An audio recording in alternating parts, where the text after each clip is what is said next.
chót lờ chót chi và than mùa lưng ngôn tao chót rau huy mà chót cao tê cái tao cái tam cái đây chan gì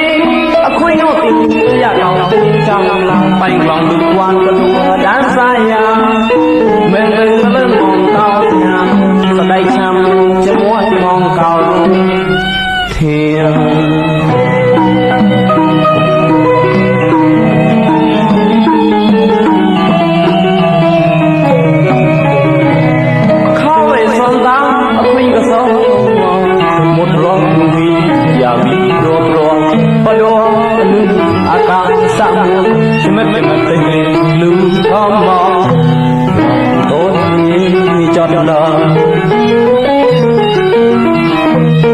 chót đi và than hú buồn lưng ngôn tao bật rình chót rau huy mà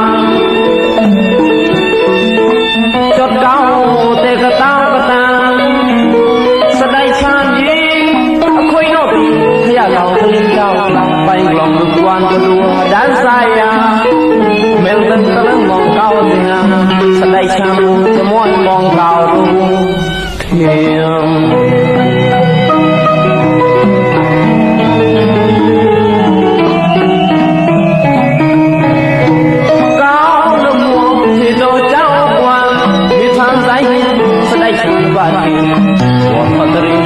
có mỗi ra gì xin có nồng nguồn thì đồ cháu qua miền thang trái sẽ đây chẳng và tiền một phần đời ngon có mỗi ra gì xin rồi nó mù cao bên nè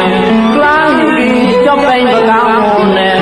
sai ra lô là ta làm con chia và để cho đi